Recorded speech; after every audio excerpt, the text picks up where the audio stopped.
In the world of competitive singles, it's really clear which Pokemon are good and which are bad. Sure, some Pokemon are good in the lower tiers, but overall, OU and Uber ranked Pokemon are seen as great, and Pokemon that are ranked PU or even ZU, which isn't even a playable tier, are seen as bad.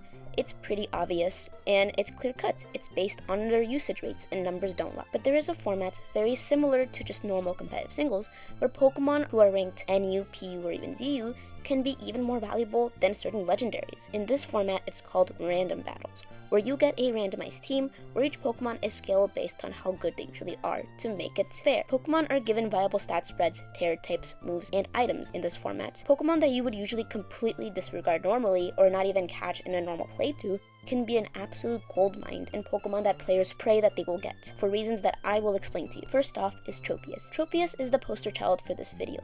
In singles, he has a pretty sad and not even mid history. In his debut generation, he was really only used in the NU and PU tier. It has a horrible spread both defensively and offensively, and a terrible typing of flying and grass. That leaves him weak common typings like rock, ice, fire, and players often tried to use him as a sun sweeper via his ability Chlorophyll, but there's only so much a Pokemon with that typing and those stats can do. At this point, it's been ZU for 4 generations straight. Both defensively and offensively, there is not much he can offer. A frail and weak Pokemon doesn't matter if it uses Swords Dance or has a berry set or a physically defensive set with leftovers. He's pretty much incapable of completely filling out a role. There's always been a better grass type who is bulkier, like Venusaur, or a more menacing one like Roserade, etc, etc. What makes him good in randoms versus laughably bad singles? Well, let's start with his set. Tropius has multiple sets like all Pokemon in randoms, but the most notorious and annoying one is a stall-like set featuring Air Slash, Leech Seed Substitute Protect, with the Citrus Berry and Toxic. This stall-like set is excruciatingly difficult to deal with, as you can't prepare for these sets.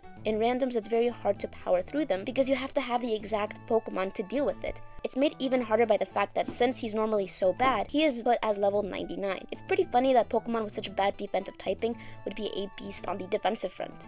It takes an incredibly specific Pokemon to take care of this. It's a stall set with a Pokemon who is set at a very high level. Next is Oricorio. Although random battles and normal competitive singles are two very different things, one thing they have in common are that setup sweepers are incredibly valuable either way. However, the same set of sweepers that are good in one aren't necessarily good in the other. Like Volcarona is not the same as Oricorio, obviously.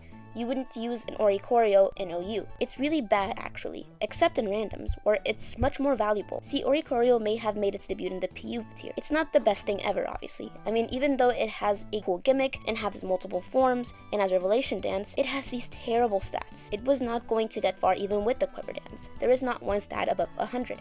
However, in randoms, it is very rare that a setup sweeper is not a valuable Pokemon on your team. And Oricorio is not just any setup sweeper, it's a Quiver Dance setup sweeper. And getting a Quiver Dance sweeper is basically like hitting a gold mine in randoms. Because reason A, most Pokemon who have access to Quiver Dance usually are bad Pokemon. Part of that is because it's a bug type move, so usually Pokemon who get it are bug types, and bug types tend to suck. Or even if they aren't a bug type, they still aren't typically a great Pokemon. Oricorio didn't always have that move, it got it in Generation 9. And because the Pokemon who get Quiver Dance are bad, they usually get scaled at a higher level in randoms. So this results in a high level Quiver Dance user, more specifically level 81. And if you use it correctly, it can very much be your win condition.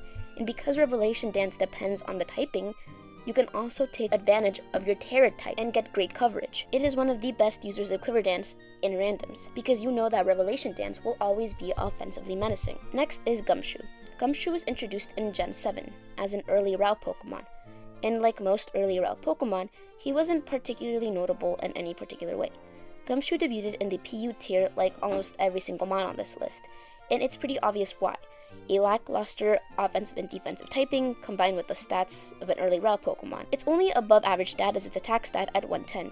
Besides that, his defenses and speed are utterly pathetic. It's merely just another boring normal type with pretty much nothing to offer. It was outclassed by Pokemon like even Kangaskhan, Stoutlands, Zangoose, and Dodrio, who were more consistent, partly because Gumshoos very easily outsped. However, in randoms, he's actually a terrifying physical attacker, capable of OHKOing several mon. For an explanation, first let's go over his abilities. First is Stake Off. At the time was an ability exclusive to his evolutionary line. Stake Out makes it that his attack is doubled if a Pokemon is switching out. That's obviously an amazing thing. It makes him a great wall breaker, capable of taking advantage of forced switch-ins. He also has access to another great offensive ability in Adaptability.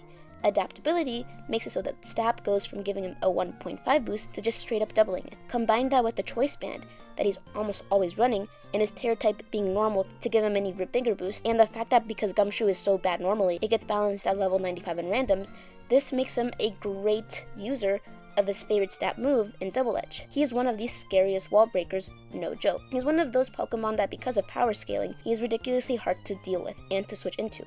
And yeah, you could say that for a lot of Mons on this list, but a lot of these Pokemon are definitely more efficient with their stall sets. However, when it comes to Gumshoos, it is pure power. Next is Spidops. It is pretty much another forgettable bug-type Pokemon in the grand scheme of things.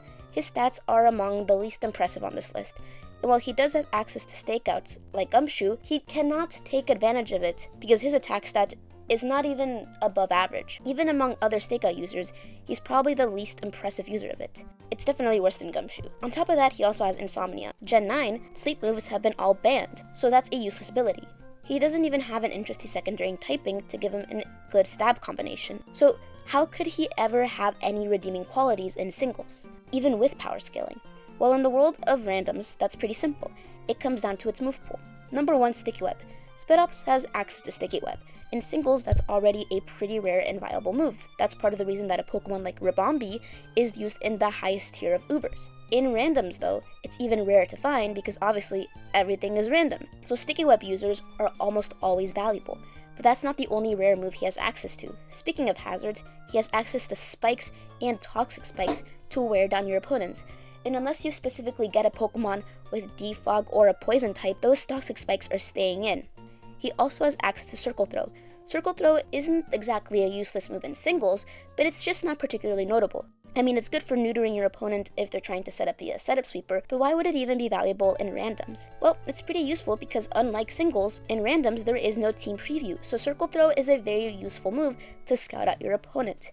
It's incredibly valuable and rare. You never know when you're going to get access to a move like this. And although Spidops has terrible bulk normally, because he's so bad in normal singles, with power scaling, he gets buffed up to level 96. These are the Pokemon that players who play randoms will usually always be happy to see on their teams.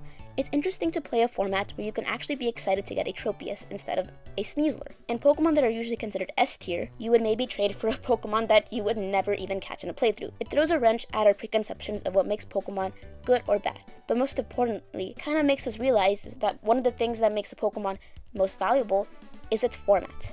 Pokemon that are good in singles are still good in randoms, don't get me wrong. Nobody is mad to get, for example, a Koraidon, a Miraidon, or whatever else legendary is being used in Ubers.